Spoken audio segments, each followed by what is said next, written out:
Zaboravite hollywoodske bajke o vampirima. Istina o Vladu Cepešu je mnogo mračnija od bilo kog mita. On nije pio krv. On je prolevao reke krvi kako bi spasio svoj narod od sigurnog nestanka. Odakle onda priča o Drakuli? Sve je počelo vekovima kasnije kada je irski pisac Bram Stoker iskoristio njegovo ime i nadimak Zmaj za svoj horor roman. Pravi Vlad nije spavao u kovčegu. On je bio genijalni vojskovođa bačen u epicentar najsurovijeg rata u Europi. Kao dečaka, moćno Otomansko carstvo ga je držalo kao taoca. Tamo je na svojoj koži osjetio torturu i naučio šta znači surovost i odlučio je da im, kada dođe vreme, uzvrati istom merom. Kada je postao vladar, suočio se sa vojskom 10 puta većom od svoje. Otvoreni rat je bio samoubistvo. Zato je pribegao čistom psihološkom teroru. Njegovo oružje nije bio mač, bio je to drveni kolac. Pod okriljem noći, Vlad je sa šačicom ljudi upadao u turske logore sejući paniku i smrt, ali ono što je ostavljao za sobom šokiralo je svet. Kada je sam sultan stigao do njegovog grada, dočekala ga je šuma nabijenih na kolac. Preko 20.000 neprijateljskih tela.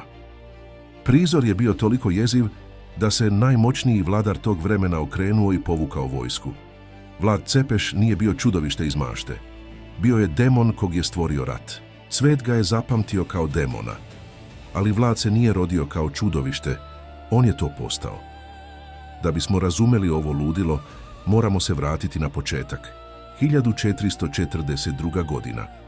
Vlad ima samo 11 godina kada ga rođeni otac, pod pretnjom rata, predaje turskom sultanu kao zalog lojalnosti. Bačen je u zlatni kavez Osmanskog carstva. Tu su ga učili ratnim veštinama, nauci i filozofiji, ali i surovosti. Sultan je zahtevao apsolutnu poslušnost, a kazne za greške bile su brutalne. Vlad je svakodnevno gledao jeziva pogubljenja. Dok je njegov mlađi brat Radu postao poslušni sluga imperije, u Vladu se budio bes. Turci su ga, ne znajući, naučili najvažnijoj lekciji. Masa ne poštuje pravdu, masa poštuje isključivo strah. To je prvi put ugledao kako neprijatelje carstva nabijaju na kolac. Za Turke je to bila obična kazna, ali za mladog Vlada to je postala ultimativna inspiracija. Pronašao je savršeno oružje za psihološki rat. Sa 17 godina stiže vest koja ga lomi. Njegovog oca su izdali i ubili sopstveni plemići, a njegovog najstarijeg brata Mirču su živog sahranili. U tom trenutku dečak talac je umro. Rodio se Vlad Drakula Zmaj. Kada se konačno domogao prestola, njegov prvi cilj nije bio turski sultan. Bili su to domaći izdajnici. Pozvao ih je na veliku gozbu pomirenja. Plemići su verovali da je mladi princ slab i da njime mogu lako manipulisati. Dok su pili njegovo vino i slavili, Vladova straža je tiho blokirala izlaze. Te noći niko od izdajnika nije napustio dvorac živ. Njegova krvava vladavina je zvanično počela. Nakon što je očistio dvor, Vlad je prešao na državu.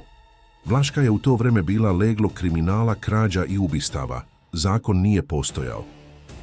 Vlad je uveo samo jednu kaznu za sve zločine, bez obzira da li si ukrao komad hleba ili ubio čoveka. Kolac. Njegova brutalnost je dala jezive rezultate. Za samo nekoliko mjeseci stopa kriminala u Vlaškoj je pala na nulu. Strah je zaveo apsolutni red. Da bi dokazao svoju moć, Vlad je naredio da se na glavni gradski trg pored bunara postavi masivni pehar od čistog zlata. Svaki putnik je mogao da pije iz njega, ali niko nije smeo da ga odnese. Tokom cele njegove vladavine pehar nikada nije ukraden. Njegov zakon je važio za sve. Kada su u grad stigli osmanski izaslanici, odbili su da skinu svoje turbane pred njim, pozivajući se na običaje.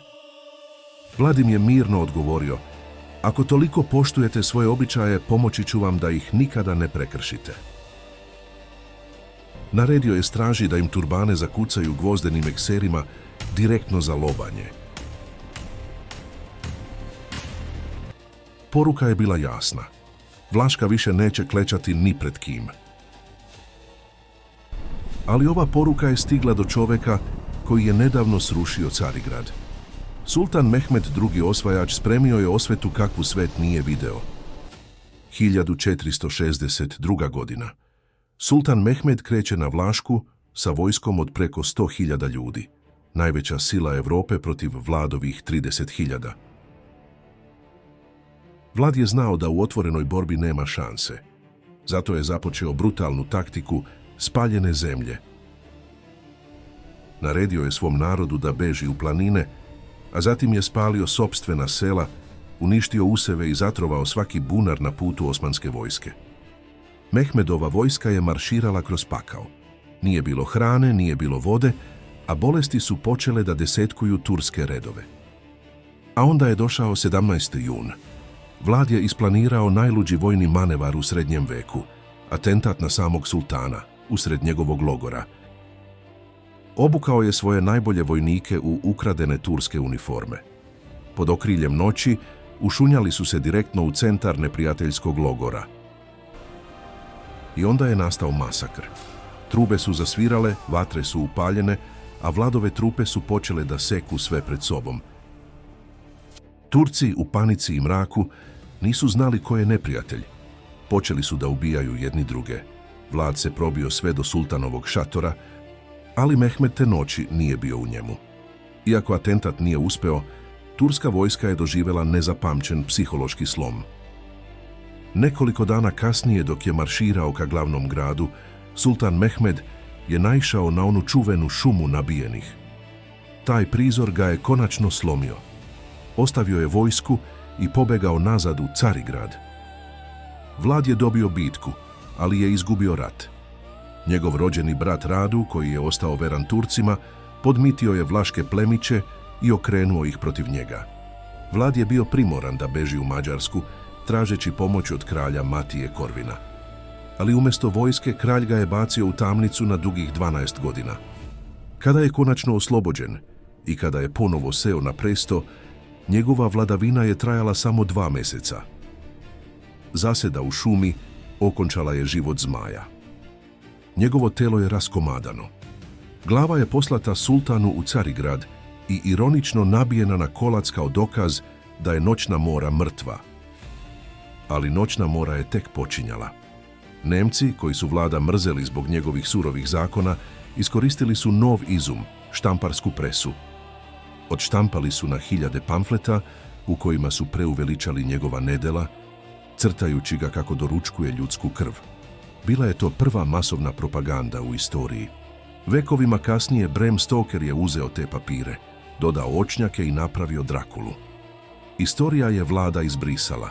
Zamenila ga je hollywoodskim monstrumom. Vlad Cepeš nije bio vampir. Bio je surov čovek u još surovijem vremenu. Zmaj koji je spalio svet da bi spasio svoju zemlju. Ako vas istina plaši više od mita, pretplatite se na Horizont. Mrak tek pada.